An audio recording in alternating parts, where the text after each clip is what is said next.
बिस्मिल्लाहिर्रहमानिर्रहीम। अस्सलाम वालेकुम स्टूडेंट्स। डाटा माइनिंग की वीडियो लेक्चर सीरीज के सिलसिले में आज हम जिस टॉपिक के ऊपर बात करने के लिए जा रहे हैं वो है डाटा माइनिंग का आर्किटेक्चर। आर्किटेक्चर क्या है, यानी कि डाटा माइनिंग का स्ट्रक्चर क्या है, डाटा माइनिंग का स्कीमा क्या है, किस तरह से डाटा माइनिंग का प्रोसेस जो है वो कंप्लीट होता है। आज का लेक्चर जो है ये पिछले लेक्चर से इस सेंस में मिलता है कि पिछले में हमने इम्प्लीमेंटेशन प्रोसेस की बात की थी, तो आज हम जो है वो उसके आर्किटेक्चर पे बात करने के लिए जा रहे हैं। डेफिनेटली ये भी उसका एक प्रोसेस ही है, लेकिन ये एक हम डिफरेंट एंगल से उसके प्रोसेस को देखने जा रहे हैं। पिछला जो लेक्चर था उसमें हमने डाटा की बात की थी, डाटा की इंप्लीमेंटेशन इस तरह से हमने की थी कि हमने सिर्फ डाटा को देखा था कि डाटा को किस तरह से हमने इवेलुएट करना है, किस तरह से हमने प्रोसेस करना है। लेकिन आज हम उसका एक ओवरऑल जो आर्किटेक्चर है डाटा माइनिंग का उसकी बात करेंगे। तो आज का लेक्चर इस सेंस में बहुत इंपॉर्टेंट है और इसे समझना इंतहाई जरूरी है कि डाटा माइनिंग जो है वो किस तरह से कौन कौन से जो है स्टेप्स हैं, कौन कौन से जो उसके प्रोसीजर्स हैं उसमें से गुजर के जाती है। तो चलिए आइए सबसे पहले हम देखते हैं कि कौन कौन से कंपोनेंट्स, बेसिक कंपोनेंट्स कौन कौन से हैं डाटा माइनिंग के, जिन्हें हम आज डिस्कस करने के लिए जा रहे हैं। तो फर्स्ट ऑफ ऑल हमारे पास ये देखिए नॉलेज बेस है, हमारे पास डिफरेंट जो है वो डाटा सोर्सेज हैं। For example world wide web है, डाटाबेस है, डाटा वेयर हाउस है और अदर रिपोजिटरीज या कुछ भी जो है हमारे पास जहां पे भी डाटा जहां से हम कलेक्ट करते हैं डाटा माइन करने के लिए वो डाटा अदर डाटा रिपोजिटरी, यानी इनके अलावा अगर कोई सोर्स हमारे पास हो तो वो हम अदर रिपोजिटरी में उसे लिखेंगे। इसके अलावा हमारे पास प्रोसेसेस कौन कौन से हैं, जिस तरह से हमारे पास डाटा क्लीनिंग है, इंटीग्रेशन एंड सिलेक्शन है। इसके अलावा हमारे पास क्या है, डाटाबेस और डाटा वेयर हाउस सर्वर है। इसके अलावा डाटा माइनिंग का इंजन है, उसके बाद पैटर्न इवेलुएशन है और सबसे जो ऊपर वाला कॉन्सेप्ट है वो क्या है, ग्राफिकल यूजर इंटरफेस। अब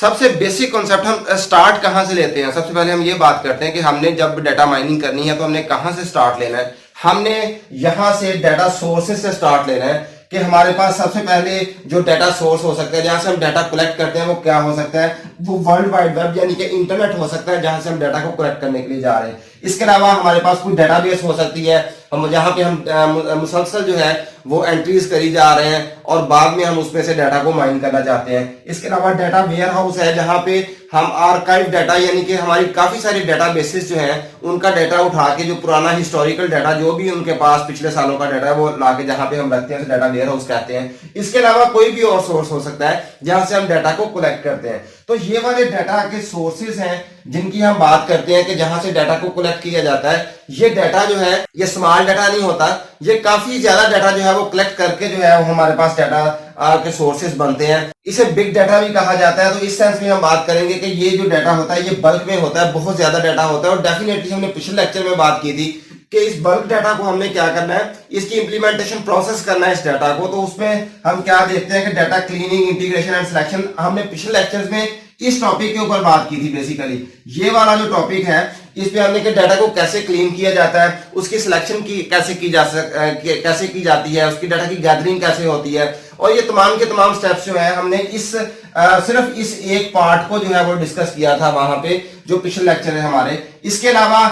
हमने डिफरेंट कंपोनेंट्स को सेपरेटली जितने भी हमने लेक्चर्स अब तक लिए हैं उनमें हर एक को हमने डिस्कस किया है। लेकिन आज हम इसे कलेक्टिवली एज अ होल हम देखेंगे कि ये जो कंपोनेंट्स हैं, जो डाटा आर्किटेक्चर में के जो बेसिक कंपोनेंट्स हैं वो क्या क्या है और किस तरह से इनके दरमियान में जो कम्युनिकेशन होती है। इसके बाद डाटाबेस है और डाटा वेयर हाउस सर्वर है। अब हमारे पास ये बेसिक रिपोजिटरीज हैं या जहां से हम डाटा को ले रहे हैं, उठा रहे हैं, वो डाटा सोर्सेज हैं और उनमें से कुछ डाटा को पिक कर लिया जाता है। यानी कि सारे का सारा डाटा नहीं हम उठाते, थोड़ा बहुत डाटा जो है जो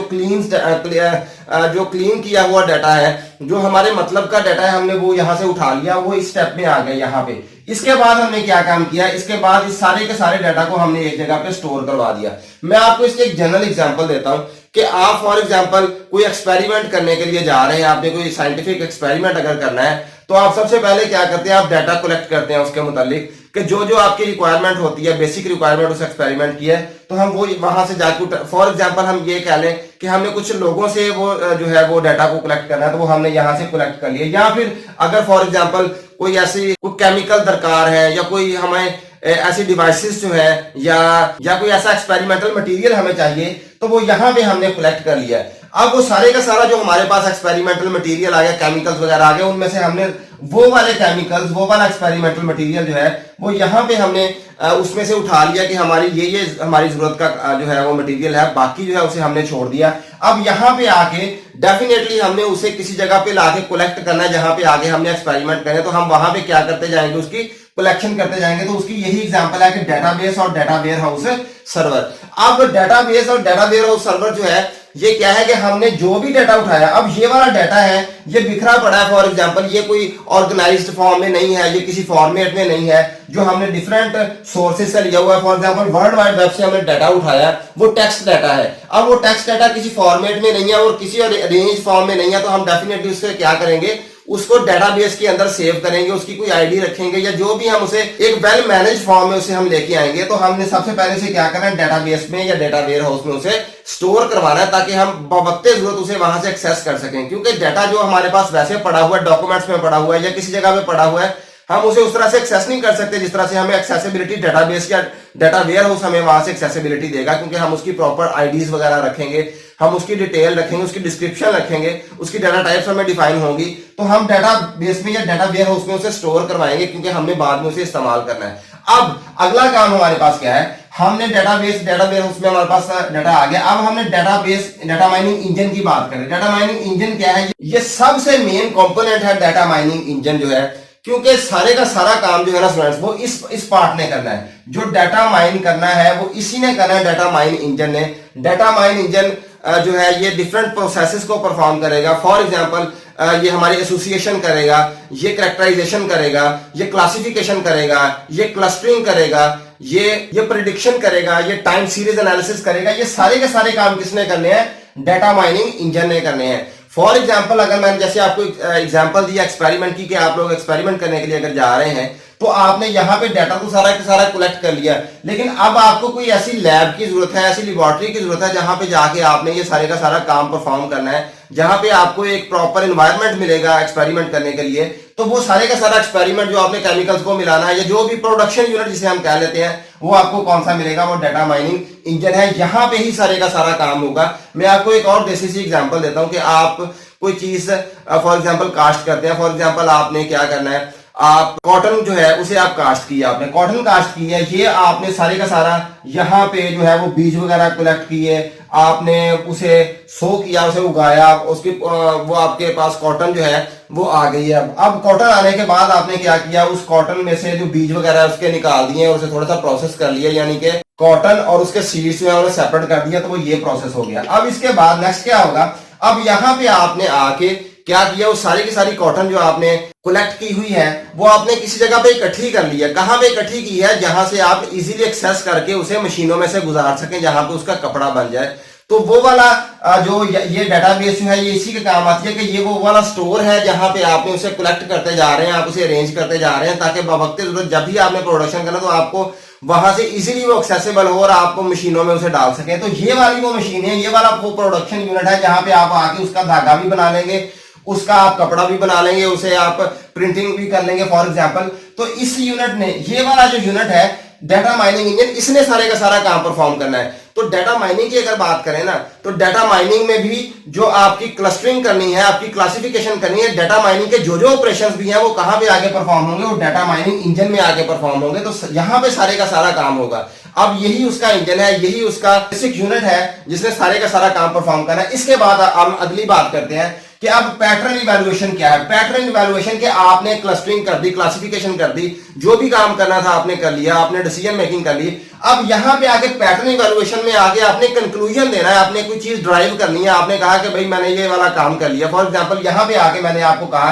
कि आपने कोई एक्सपेरिमेंट कर लिया, परफॉर्म कर लिया, केमिकल्स को मिला लिया और आपके सामने रिजल्ट्स आ गए। अब यहां पे रिजल्ट्स आ गए, ये क्या चीज है, यहां पे आगे स्टूडेंट्स आपने क्या किया, आपने कोई चीज कंक्लूड कर दिया, आपने नतीजा अखज कर दिया, आपने कंक्लूजन दे दिया, आपने डिड्यूस कर दिया बात को कि भाई इसका ये जो मैंने एक्सपेरिमेंट किया है, या जो इससे पहले एक्सपेरिमेंट हुए हैं, या इसके बाद आने वाले जो एक्सपेरिमेंट है, इसका रिजल्ट ये निकलने वाला है। इसकी जो बेसिक रीजंस है पिछले एक्सपेरिमेंट की, या जो अगला हमारा एक्सपेरिमेंट है वो ये वाले रिजल्ट्स जो है ये ड्राइव कर रहा है। तो यहां पे आके पैटर्न इवैल्यूएशन में आपने बेसिकली पैटर्न्स डिफाइन कर लिया, आपने वो कंक्लूजन दे दिया कि भाई इसका मतलब ये है। जिस तरह से मैं आपको एक एग्जांपल देता हूं कि जिस तरह से पिछले एग्जांपल में आपको स्टोर की एग्जांपल दी थी कि स्टोर में आप किन चीजों को इकट्ठा करते हैं, उन चीजों को जो ज्यादा सेल होती हैं, जिनका आपस में ताल्लुक है, जिनका आपस में रिलेशन है। फॉर एग्जाम्पल मैंने आपको एग्जांपल दी थी टी की, शुगर की, ब्रेड की, एग की, ये सारी की सारी चीजें आपस में मिलती जुलती हैं। आपने ये डिफरेंट रैक्स में रखी हुई थी,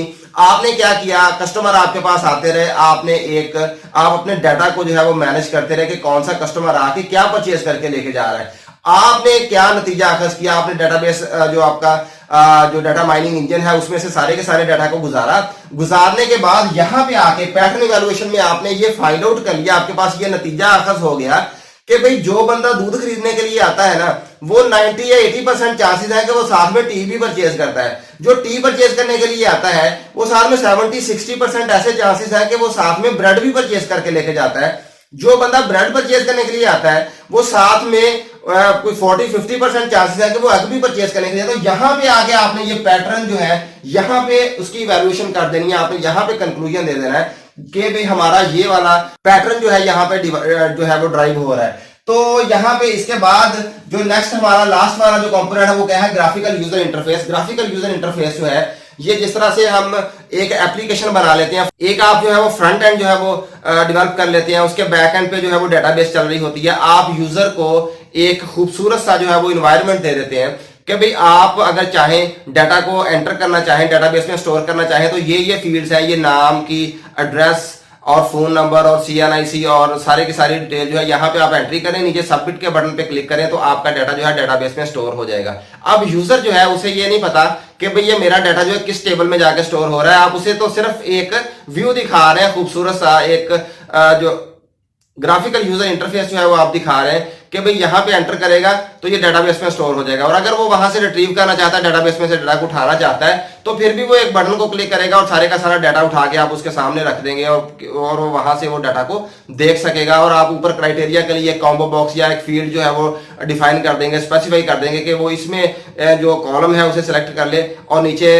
सिलेक्शन के या व्यू के बटन पे क्लिक करे तो उसके रेलिवेंट जो भी डाटा होगा उसे शो करवा दिया जाएगा। तो ये ग्राफिकल यूजर इंटरफेस जो है ये उन्हीं एप्लीकेशंस की तरह से, उन वेबसाइट्स की तरह से है जो कि डाटा डेटाबेस में से उठा के लेके आती हैं और उन्हें इंटरनल कॉम्प्लेक्सिटीज जो होती हैं डेटाबेस की उससे यूजर जो है वो आगाह नहीं होता, उससे यानी कि कॉम्प्लेक्सिटीज जो है उन्हें हाइड किया जाता है यूजर से। तो यहाँ पे भी जो ग्राफिकल यूजर इंटरफेस है, अगर हम डाटा माइनिंग, क्योंकि अभी डाटा माइनिंग के कोई ऐसे जो सॉफ्टवेयर हैं वो चल तो रहे हैं लेकिन वो इतने आम नहीं हुए जिस तरह से हमारा फ्रंट एंड और बैक एंड का जो डेटाबेस का है, जिस तरह से वेब के साथ डेटाबेस इंटरेक्ट करती है या फिर डेस्कटॉप एप्लीकेशंस होती हैं जिनके साथ डेटाबेस जो है वो इंटरेक्ट कर रही होती है, डाटा उठा के भी लेके आ रही होती है और वहां पे भी स्टोर भी कर रही होती है। इस तरह की एप्लीकेशंस डाटा माइनिंग की भी आ चुकी हैं। आपको सिंपली क्या दिया जाता है, एक एप्लीकेशन में एक यूजर इंटरफेस बना के दिया जाता है, ग्राफिकल यूजर इंटरफेस, एक खूबसूरत सा इंटरफेस दिया जाता है जिसमें आप सिंपली क्या करते हैं, बटन्स को क्लिक करते हैं, कुछ चीजों को सिलेक्ट करते हैं कुछ बॉक्सेस में से और बटन्स को क्लिक करने पे आपको वो सारे का सारा जो है वो अपनी इवैल्यूएशन दिखा देता है। कौन सी पैटर्न की इवैल्यूएशन वो दिखाएगा आपको, ये वाली चीजें जो है इनसे, ये वाली इतनी, ये जो सारी चीजें हैं इनसे वो आपको आगाह नहीं करेगा। ये कॉम्प्लेक्सिटीज हैं जिनसे आपको जो है वो, जिनसे आपकी जान छुड़वाई जाएगी और आपको सिंपली क्या किया जाएगा, ये वाले जो रिजल्ट्स हैं वो दिखा दिए जाएंगे कि आपको वो कहेगा, वो जो आपका सॉफ्टवेयर बनाया हुआ होगा, एप्लीकेशन बनाई होगी, आप सिंपली उसमें डाटा को एंटर करते जाएंगे और एंड पे आप एक बटन पे क्लिक करेंगे जो आपको ये वाला पैटर्न इवैल्यूएशन के सारे रिजल्ट्स जो है वो शो करवा देगा, दिखा देगा। तो आपको इन कॉम्प्लेक्सिटीज को समझने की जरूरत नहीं है, आप सिंपली क्या अपने रिजल्ट्स देख लेंगे। अब एंड वाला जो सबसे आखिर पे हमारे पास जो कंपोनेंट है वो क्या है, नॉलेज बेस है। अब स्टूडेंट्स नॉलेज बेस क्या है, नॉलेज बेस यहाँ पे हमने कुछ ड्राइव किए हैं, कुछ कंक्लूजन ड्राइव किए हैं। अब यहाँ पे जो भी हमारे पास कंक्लूजन हम कहाँ पे सेव करवाते जा रहे हैं, नॉलेज बेस में सेव करवाते जा रहे हैं। यानी कि हमारे जो रिजल्ट्स हैं, हमारे जो कंक्लूजन है, हमारी जो चीजें हमने रिड्यूस की हुई हैं वो हम कहाँ पे लाके रखेंगे, नॉलेज बेस में रखते जा रहे हैं। अब ये नॉलेज बेस का फायदा हमें क्या है कि ये जो हमारा सिस्टम है, ये वाला सारे का सारा आर्किटेक्चर, ये नॉलेज बेस में जो पुराने एक्सपीरियंसेस हैं वहां से इनपुट्स लेगा और उन्हें टैली करेगा नॉलेज बेस के साथ कि पुराने हमारे रिजल्ट्स ये वाला जो है वो रिजल्ट शो करवा रहे हैं और अब हमारे नए जो रिजल्ट्स हैं वो ये आ रहे हैं। और अगर तो वो उसके साथ टैली कर रहे होंगे तो डेफिनेटली ऑथेंटिक हो जाएगा कि भाई ये रिजल्ट जो है ये ठीक आ रहे हैं। लेकिन अगर वो उसके साथ नॉलेज बेस के साथ इतना ज्यादा वो टैली नहीं कर रहे, वो नहीं मिल रहे, तो डेफिनेटली वहां पे हमें लेकिन वहां पे हम ये जज कर सकते हैं कि क्या भाई हमारे पुराने जो रिजल्ट थे वो गलत आए हुए थे और ये हमारा जो है बेटर ऑप्टिमाइज्ड रिजल्ट हमारे पास आ गया है, या फिर हमारा ये करंट जो है ये रिजल्ट ये गलत आ रहा है। जो पुराने रिजल्ट हमारे पास को 5 6 7 8 या जितने भी हमारे पास रिजल्ट्स हैं,